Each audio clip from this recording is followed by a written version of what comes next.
Let's talk about collaborations, you guys. This is a hot topic, especially with the clients that I work with. And so many of us are in the same local area and they're always wanting to collaborate with other business owners, getting inquiries to collaborate. We get inquiries for the Messy Success podcast all the time where people say, let's collaborate, let's do something together.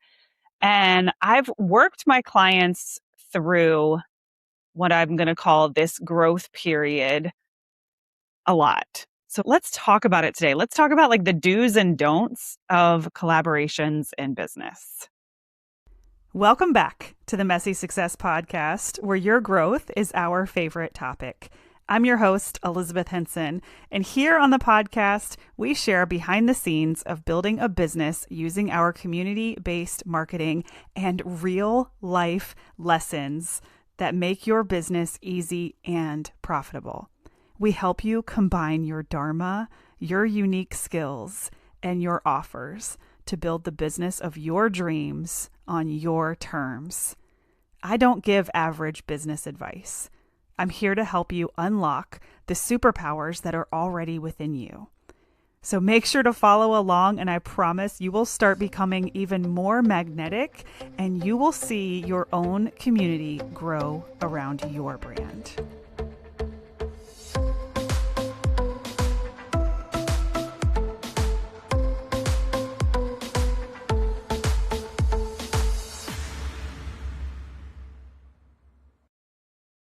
All right, collaborations. Let's talk about it. When to collaborate, when to say no. So obviously, when you are just starting out in your business, I think it's a really good time to collaborate with other business owners. You want to meet as many people as you can. You want to be screaming from the rooftops about the work that you're doing and why it's important and how it helps people. Okay. There's this growth period that happens though, where now all of a sudden you're seeing some success and collaborations are coming from all over the place. You really want to collaborate with people. You're seeing the benefits of it. And now all of a sudden it seems like your calendar's filling up and you're not seeing any revenue, or, you're just starting to really weigh whether this is good for your business or not. And sometimes people don't even get to that point. They love doing collaborations, but then they come to me kind of wondering why they're not filling up their events because they're doing so many. So I want to think about this from a couple of different angles. Let's just talk about it from a marketing angle first. Okay. Because this was one of my favorite like aha moments that one of my clients and I had when, she realized that she was hosting a lot of events and most of them were not full, right? Most of them would just get a couple of people, but the room was not filling out. And I was like, well, are you giving each event the proper marketing attention? Okay. And when I say marketing attention, I mean everything that we host or sell or do really should have its own marketing campaign. We can't trust one or two posts on Instagram anymore to fill the room. So if you're giving it your all, you're going to give yourself an actual marketing campaign for your collaboration with someone else, meaning that both of you are promoting about the event during a certain time frame. I recommend, a week, maybe even two, or if it's a live event, maybe you do a week promotion for early bird, take a break, then a week promotion for actual sales, with the bonus, take a break, and then another promotion when enrollment or registration is closing. That's kind of how I do my in-person event. I have like 3 separate campaigns where I go all in. Okay. Now, smaller events where you only need like 10 people, you may be able to get away with just a week promotion or even a 3-day promotion if you go all in. But the truth is, if you are promoting a ton of events, throughout the month, all the time, you're going to be less likely to fill each one. So what I did with this client is I told her, you are no longer allowed to do more than one collaboration a month, because that way you can have a wait list for people to collaborate with you. So now all of a sudden you're more exclusive, you're more in demand, and you can give that collaboration the time and attention and marketing that it truly deserves for it to be successful. Because why collaborate with people if you're not going to fill the room on both sides, right? So you have to both be willing to mutually give that collaboration the marketing and attention that it deserves for the collaboration to even really bear the most fruit. Okay. Now I want to talk about collaborations from like the angle of, are they actually helpful or beneficial? They absolutely can be. I mean, shared visibility, shared authority is always going to take your business farther than, paid ads to cold traffic, because you're borrowing somebody else's trust. You're borrowing their platform. The problem is the root here is visibility, right? So the goal for most people with a collaboration is visibility.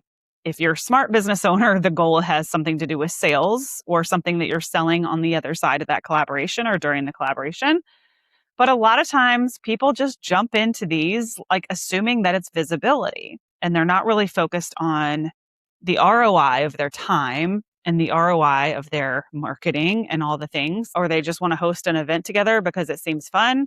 But you have to make sure that every collaboration that you say yes to actually serves where you want to go in the business in the long term, right? This is how we manifest. This is how we jump timelines. This is how we literally become another version of ourselves, another level of CEO, is by asking, does this actually serve the future version of me that is making, 6 figures, 7 figures, whatever your goal is? Maybe your goal is just to hit the 50K mark. It doesn't matter. But does this collaboration help me get from where I am now to that? Or is it just keeping me in the same repetitive pattern? Because for a lot of people that I see and that I work with, continuing to do exactly what they're doing only creates more of that. So we have to break the cycle. We have to put up boundaries and say, you know what? I really like you as a business owner. I'm only going to take one collaboration per month now. So we need to make sure that this is beneficial for the both of us. And starting to put some boundaries around what you say yes to, and only say yes to the things that actually serve your business. One of my very early business coaches, I'll never forget her saying that she says no to 90% of the things that crossed her desk. And I was like, what? I'm like saying yes to everything because I want to do all the things. Right. But now, like a decade later, I'm like, oh, I get it. I get it. We have a form that people fill out when they want to collaborate with us. And to be honest, we don't really use the answers that much unless it is something that is mutually beneficial, unless they already are connected with me on all the platforms, unless they are truly here to make an impact and a difference. If they don't check those boxes, we're literally not even paying attention, because most of them are self-serving. It's, I'm launching a book. I want to be on your podcast. I want to get in front of your audience. Like the majority of things that come across my desk are self-serving for that person and actually not a pain point for me at all. Finding great guests for my podcast, not a pain point. Finding guest experts for my mastermind and my clients and my communities, not a pain point. Right? So how are you solving a pain point if you're reaching out to me? And most of my clients just aren't even thinking about collaborations like that. They're just thinking about it like, oh, this is visibility, right? This is a visibility swap. This is a visibility exchange, which yes, sometimes it really, really can be. My friend Megan and I that both host local events, we just attend each other's events. So we don't even look at it as like this partnership or we're hosting something together. We do that occasionally, but usually one of us is in the driver's seat and the other person is just there to support. And I honestly think that is better and healthier than this constant collaboration. So let me explain. What can you do instead? Right? So one of my clients came to me and wanted me to partner with her on an event. And, I said, I want to be there and I want to support you. I'll even sponsor the event or help you find, you can come use my location for the event. I said, but I'm not interested in doing a marketing promotion. I'm not interested in doing Canva graphics. I'm not interested in sharing the revenue with you, because to fill a room of 20 people in an in-person event, that's, $20, $50, even $100, like that's not really moving the needle for me in my revenue goals. And now we're just having to split everything, when really you can keep all of that and I'll just be your supporter and I'll just be in the room representing myself, not necessarily representing the partnership, but you still get the social proof, you still get the borrowed authority. And honestly, that worked better for me than most collaborations because as a sponsor, she allowed me, invited me on the stage to speak for a few minutes and I ended up selling some seats to my event. And that worked beautifully. So yeah, we can call that a collaboration, but really it was me saying, I want you to rock this event, to be the leader of this event. And I'm just going to cheer you on. And I want you to do all your marketing. I'll share it, of course, like just hit the share button, but I'm not interested in getting in Canva and doing graphics for this. I'm not interested in that. Right. But I will be your cheerleader. I will be your social proof. I can be all of those things for you. But I want you to keep the profits of your hard work.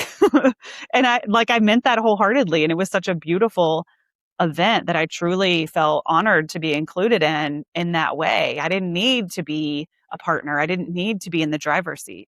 And I think when you can support your friends in that way, it's so much more authentic and you can really go all in on supporting them instead of this constant back and forth of who's in the driver's seat, who's doing this, who's doing that, right? So this is not to say that collaborations are bad. Collaborations are great. And there's so many, if I look at the last decade and a half that I've been in business and I could point to some collaborations that really were great, right? But honestly, I can point to relationships that are just as great where we never actually quote unquote partnered on anything. We never, hosted an event together with the idea of sharing the profit. We just unconditionally supported each other. And yeah, maybe go on each other's podcasts. That's great too. That's a way to collaborate. But if you're at a point in your business where you're getting a lot of invitations to collaborate, that means that you have something valuable that people want to be part of it. And most people, if you are handing it out, are going to come running, right? When they see that you are an authority in your community and they see that you have a community, they want some of that. They want to drink the Kool-Aid, right? And that's great. That means that you have something valuable. So treat your time, as Taylor Swift would say, treat your time in your community like it is expensive. And you will see things start to shift and start to change. But you have to kind of go through the trenches of it all and experience a collaboration that's draining and experience something that you're like, wow, I don't want to do that again. Or that was a lot of work for very little return. You've got to experience those kind of events and collaborations to start making your list of which ones to say no to. And you can do that with love. You can do that with support. You can share about your friends' events. No one is ever going to take that away from you. But I think it's actually a very empowering thing to do to say, you know what, like, I've already mapped out my 90 days. I've already mapped out my year. So to fit this in would kind of take away from something else that I'm marketing. And that is how seasoned and experienced business owners operate. And I'm not saying that to sound better than, worse than, or anything like that. But like, you're not getting on my calendar in the next 90 days. The next 90 days is already mapped out. I already know what I'm doing and what I'm working on. So even if I were to do a collaboration, they're usually planned out really far in advance. I mean, everyone that signed up for a really special offer we did at my event that's hosting an event with me, the event was in April and all these events are happening in the fall, right? Because we want to give them proper marketing, campaign, time, and proper planning, right? And so that both parties can go all in. That's really important. And anything that's on my calendar can be reverse engineered. But a lot of times with these collaborations and things like that, people are just throwing them together in 2 weeks or, even 2 months. And I've talked about this on here over and over again, but it's like the scaling is in the repetition. So really getting super clear on what you want to do every single year so that you can repeat that. That is where there's so much gold and so much room for improvement and so much growth. and like saying these are the pillar things that I'm doing every year, or structuring your months so that you're doing one collaboration each month, that's 12 collaborations in a year. If that's like half or a third of what you're already doing, you can start charging for those collaborations, right? I said what I said. And I know people are like, I don't want to charge money. There's so many of you that have all this guilt around accepting money for your power, for your community, for your gifts, right? The more money that you make, the more people that you can help. So you are actually keeping yourself small and keeping your community limited when you are saying, no, I don't want to charge because I feel bad, or my community, I want to be accessible. People love that word accessible, right? Yes, have something in your business that's accessible. I have a YouTube channel. I have a podcast. I have a $50 community. I have plenty of accessible. Collaborating with me one-on-one is not one of those, right? Because my time is expensive, because the more money that I make, the more people I can help, the more resources I can have, the better quality all of my free content can be, right? I just bought a really, really nice microphone. I can't wait to have it. This will probably be the last one of my little travel guy, because I know the better quality I can bring, the more people I can help. Right? The more I can elevate my business, the more I can elevate myself as a powerful CEO, the more people I can help. And that's what drives me, not just making money, not just buying a nice car, putting that money back into my mission, right? And protecting my energy, protecting my calendar, protecting what has me operating at the highest frequency possible. Because when I'm at the highest frequency possible, I'm helping the most people possible. Okay. So I know that was not really super specific, but I hope what you take away from that, collaborations are great, right? But there's also a sense of newness, right? I've been doing this long enough. The baby businesses are collaborating all the time. And that's beautiful. And that's how I got to where I am, was doing those early on collaborations. Then there's a growth phase where you learn which collaborations are serving you and which are not. And will you step into your power to set the boundaries, to say no, and then to go all the F in on the ones that do serve you? And you can still support the people that you can't collaborate with, right? I am so loud and supportive for so many people in the Hampton Roads community. That doesn't mean I'm partnering with them. Partnering, if you go all in on it, takes resources, right? I can support someone with no resources. I can share about their event. I can, oh my gosh, we're even like coming up with, we have so much cool stuff coming for Hampton Roads, you guys. Let me not get distracted. So much stuff where we're just going to continue to be one of the biggest advocates for small businesses here in the Hampton Roads. And I can say that with conviction because I'm not overextended. I am not overextended. I am not overwhelmed. I'm not stretched too thin as I'm talking to you guys.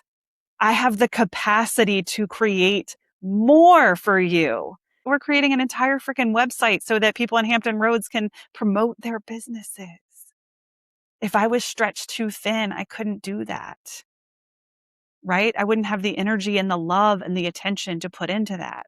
So protecting is creating. It is creating that space so that you can continue to grow into the business owner that you know you're meant to be. So I'm not saying don't collaborate. I'm not saying collaborate more. I'm just saying listen and pay attention. If you're starting to feel drained, taken from, overextended, overwhelmed, like people are just coming at you from all over the place, that means you have an opportunity to step the F up as the CEO in your company and start acting like a CEO. Because congrats, my friend, that means you have leveled up. Okay. It feels like resistance. It feels like overwhelm. It feels like a good problem to have, which it is. But that is your invitation to level up and to start saying no.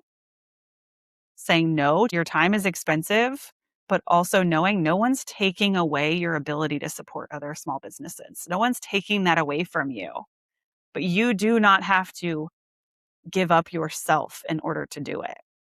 It can be as simple and free as commenting, liking, and sharing, right? It can be that simple and free.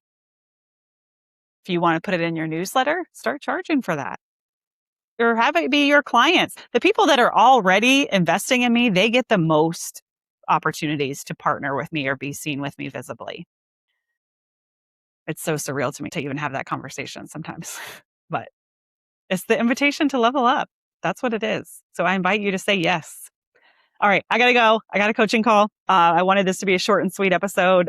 Let me know your thoughts on collaborating. I'd love to keep this conversation going. What questions come up for you about collaborations? What wisdom do you have to share? I will totally do another podcast episode about this. Maybe this will even be a series. I'd love to hear from you guys. All right. Talk soon.